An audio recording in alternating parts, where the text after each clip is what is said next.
What's up guys, it's Pliskin here and welcome to week 2 of Pliktober. Today we're going to be talking about Dead Space 2. Action horror usually leans more to action or horror. However, Dead Space 2 is unique in the sense that you get capital A action while still maintaining capital H horror. It's a game with linear set levels, tightly designed enemy encounters, and a solid sandbox.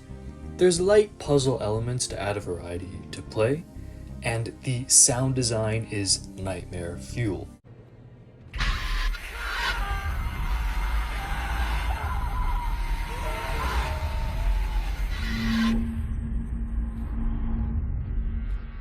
Basically, imagine Resident Evil 4, except it's consistently scary.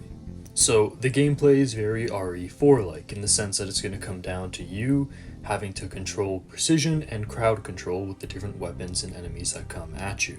If you've watched any of my videos where I talk about Resident Evil 4 in the past, you'll know what I mean, but I'll be talking more about that a bit later. But for now, for the sake of this little non-spoilery abstract, mind you, I'm not really going to spoil much in this review, but if you really want to go into this blind and you just want to hear the first little bit of what I have to say, this is basically a really scary Resident Evil 4 with a solid gameplay experience that melds action and horror together in a way where neither one oversteps their bounds.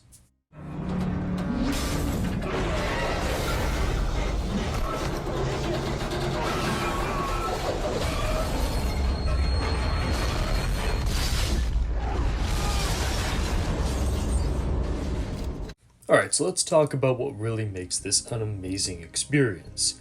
The gameplay. The Necromorphs are great enemies because they take the basic zombie setup and they evolve it to make enemies that force you to swap through a variety of defensive and offensive strategy. So for example, the basic Necromorph will rush and ambush you, combining those two types of tactics.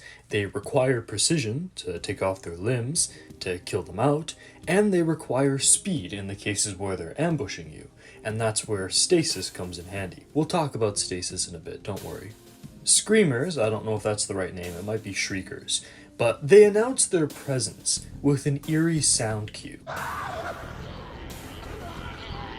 that's usually paired with other necromorphs to push high tense moments of priority gauging as you decide whether they are more of a threat or are the other enemies that are already there worth more of your attention.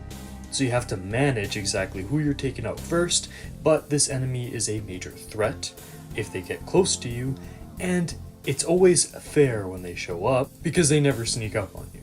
It's always a loud shriek that lets you know, okay, this is my situation now. The children necros are about fast crowd control rather than precision. So they switch up the gameplay into more so, high octane, spread, area of effect type weapons, rather than the majority of the other necromorphs, which will force you to kind of slow down and try to precisely take out certain bits. But my favorite enemy in this game are the raptor type enemies. They use stealth ambushes to flank and charge you, forcing you to play defensively and justifying the defensive sandbox weapons. The weapon sandbox meshes with the enemy sandbox so harmoniously, I could compare it to Halo's brilliance. I'll do an in-depth analysis in the future, but for now let me talk about some of my favorite guns and how they match up with certain enemies. The Plasma Cutter is an MVP among video game pistols. It's all about power and precision. It's the perfect limb cutter, making it a good match against most necromorphs. It's still balanced as its weakness shows up whenever there's a crowd control situation, making it better for larger or slower foes. The Javelin is perfect for fast advancing enemies and spatial control.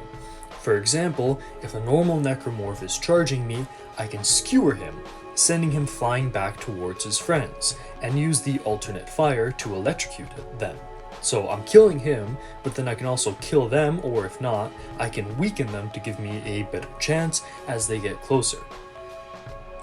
The Pulse Rifle is a god at crowd control, but it's weak against singular stronger enemies, making it perfect through chewing through hordes of the smaller necros, or using its grenade launcher to quickly kill a group of charging crawlers at the expense of a lot of ammo.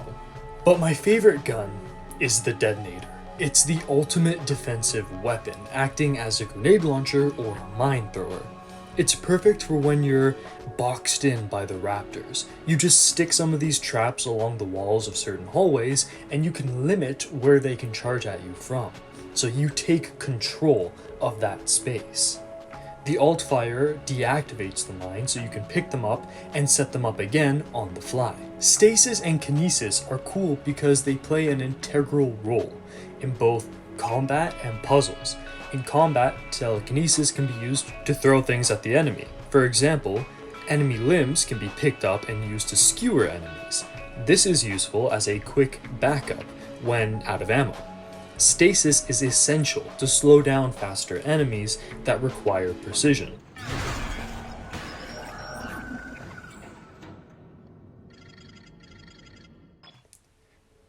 On the note of stasis and telekinesis, the game's quote-unquote puzzles require them 95% of the time. Carrying or moving something with kinesis, or slowing them down with, stasis if you need to move through something, or hold it in place while you use kinesis, so they're kind of the go-to for that as well. The other 5% of the puzzles is the hacking minigame, which is surprisingly good for its time. It's a timed movement-based feedback puzzle that damages you if you mess up. The puzzles aren't super engaging, like some in Silent Hill 3, but they also aren't pace-killing, like a lot of the ones in Silent Hill 3. They serve their purpose of breaking up the combat and spooky traversal.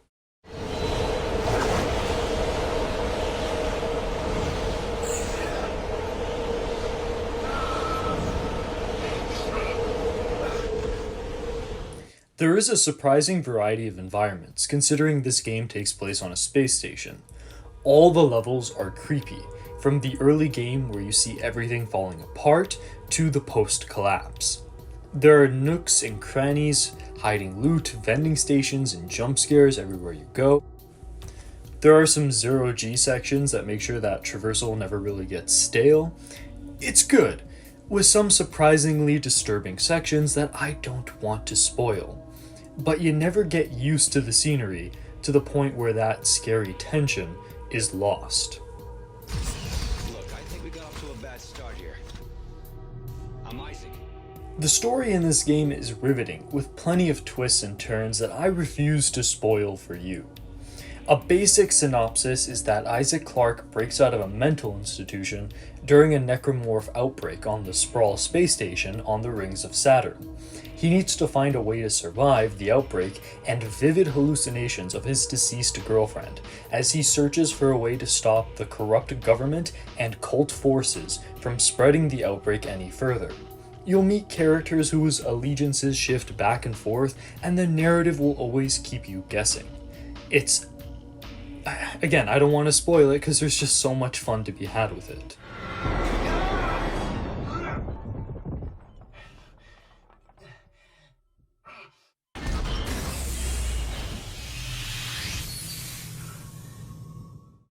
In conclusion, I'm setting Pliktober up in a way where, every week we get closer to Halloween is a game that I recommend you play during the spooky holidays. So Silent Hill 3 might be a scarier experience, but Dead Space 2 makes it to the second week of Pliktober because it maintains the fear while providing mechanical depth that'll keep you coming back for more.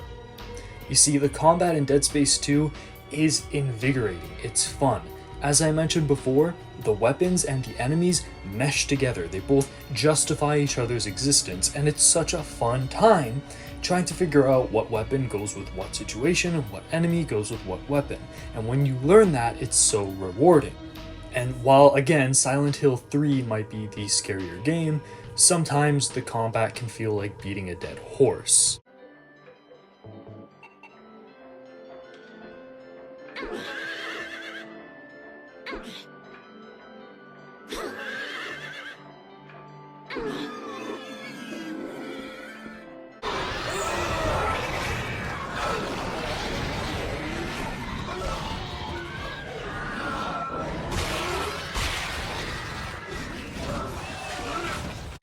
Tune in next week to see the game that outclassed this gem and earned its spot closer to Halloween. I've been Pliskin, this is Pliktober. I'll see you guys next time.